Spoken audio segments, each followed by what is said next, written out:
Hi Gemini, we're going to get started with your reading. I hope you are well. My name is Dawn. I'm going to pull an overall energy and then kind of be directed from there. We'll definitely get both challenge and advice.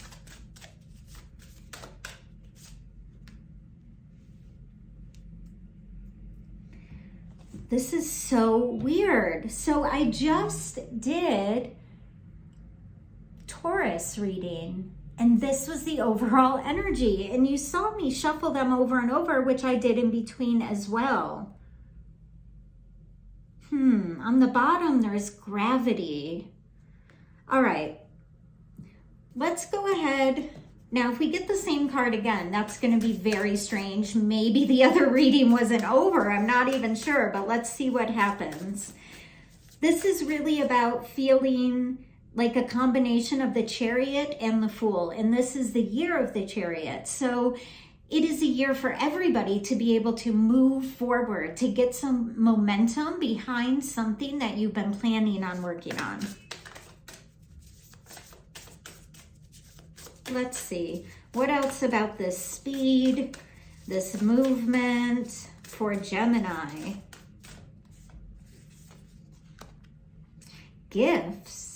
Beautiful. Three for me is communication with spirit, cooperation with spirit, and co-creating with spirit.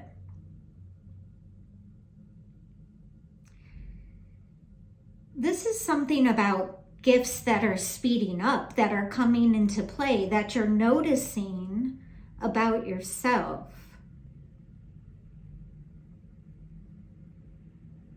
Okay. Let's clarify these a little bit. Let's look at these gifts first.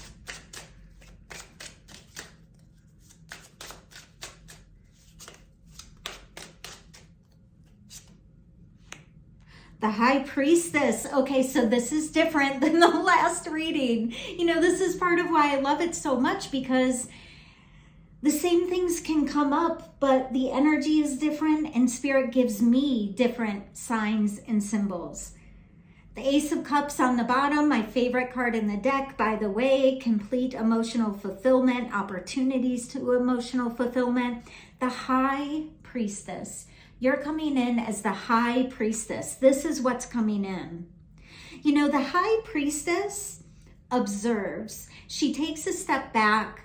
This is not gender specific. She observes behavior of others, patterns. You know, she doesn't speak. She has a vow of silence, which in mysticism is called mauna. And if you think about it, when you limit one of your senses, your other senses somewhat heighten. Think about when you are driving and you're trying to find a place. So you're, you know, looking on your phone for direction and you turn down the music. Like it's gonna, you know, being able to see better as you move in the dark. So it's this idea that she pulls her energy back in a way in order to get a better view, to be more confident, to have better understanding. And there's something about this momentum that you have moving forward, and part of the gifts coming in, I think, is that you're not relying on others so much for your sense of direction. I'm somebody that if I have a project I'm working on or something that's important to me, I don't tell people about it, right? And that's kind of this feeling. It's like you're moving into this higher awareness and sense of self. What else about this High Priestess? The Empress? Are you serious? The High Priestess and the Empress. Taurus. What? Gemini. Oh, that's weird. This is so interesting. So if you're dealing with a Taurus, remember signs that are close to each other and directly across from each other are really good complementary energies to each other. So Taurus and Gemini generally have a nice complementary energy to each other. So if you are dealing with a Taurus and you're a Gemini, or you're a cross watcher and this is vice versa, You're both coming in with this same energy, but you're doing something completely different with it. And it seems like what's coming in for you is direct communication from spirit, heightened intuition, and the ability to create something. And I just keep hearing co-create with spirit. And to me, that often means spirit gives you an idea from which to work on, or some inspiration that starts to excite your work again, something like that. Okay, let's look over here at this speed, this movement, the current energy.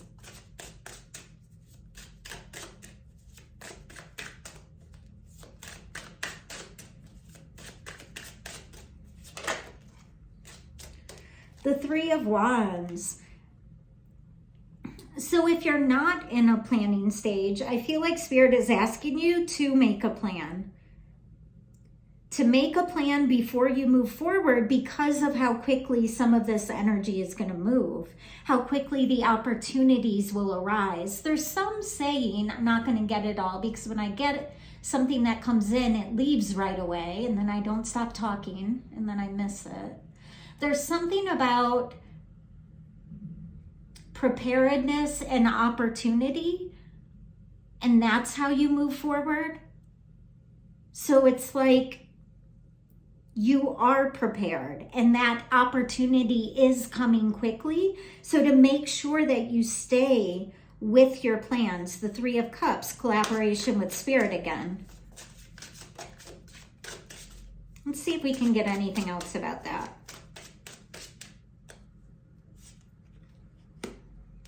Judgment. It's like it is the time to decide. This feels like Spirit is saying, follow your inner course. It is the time to decide, do I do more of the same? Do I create what's already been created? Or is it time to take this leap? To create something interesting, something intuitive, something from deep within. All right, anything else?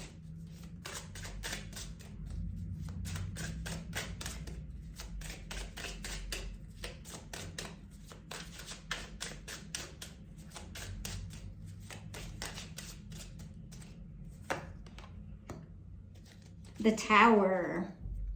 So for me as a reader, the Four of Coins on the bottom. So I feel like what you're holding on to is, you know what this feels like? It feels like, this is just a, for instance, just an example, but it feels like you created a business, let's say, and it's working, you know, and it's like, shouldn't that be all you ask for, is that it's working?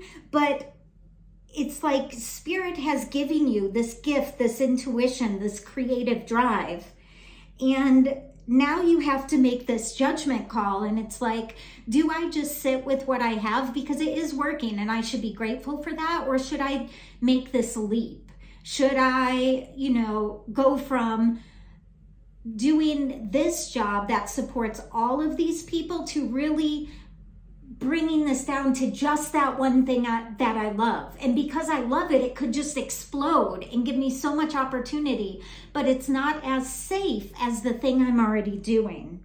This realistically could be a relationship as well, but I see it as a job or a creative endeavor. So when the Tower comes in like this, upright, for me, it means external change is coming that's going to push you into this decision, which it might have already. When it comes to me reverse this way, it means an internal change is going to make you make the decision. But this would be, for an example, your lease might come up, or you might have an opportunity to, you know, move in with a friend somewhere else, having to change jobs, something like that. Some kind of external change will help you to make this judgment call to move in this more co-creation type of job with spirit. And when I say a job, it doesn't always make money, right? I'm not saying you won't make money, but it could also be a hobby or something you do to give back, let's say. All right, let's see what the challenge is.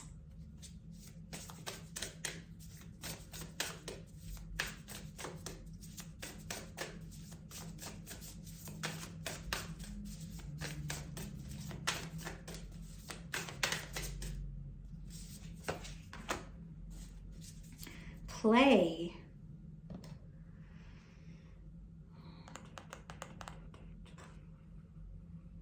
You know what's interesting about that? It's like Gemini.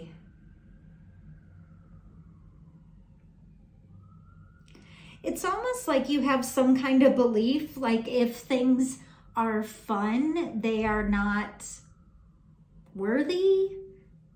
They don't bring result, is what I'm hearing.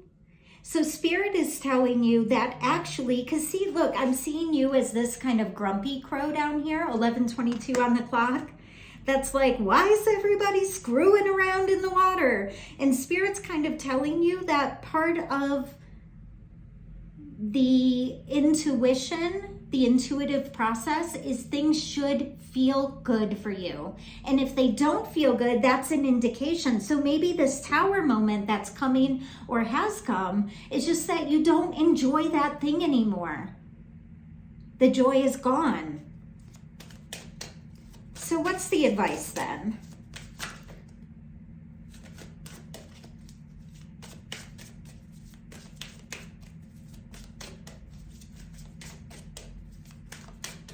You really have to use patience. Your cards are just taking their sweet ass time.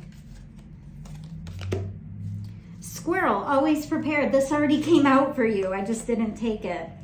You are the expert of hard work and hard play. Your cheerful and fun disposition is a blessing to everyone. Don't let life's distractions take you off course. Make a plan for the future and life will give you all you need. This is exactly what this Three of Wands was saying. Make a plan for your future, but understand that if it doesn't bring you joy, it's not for you. Thank you so much, Gemini. Love y'all.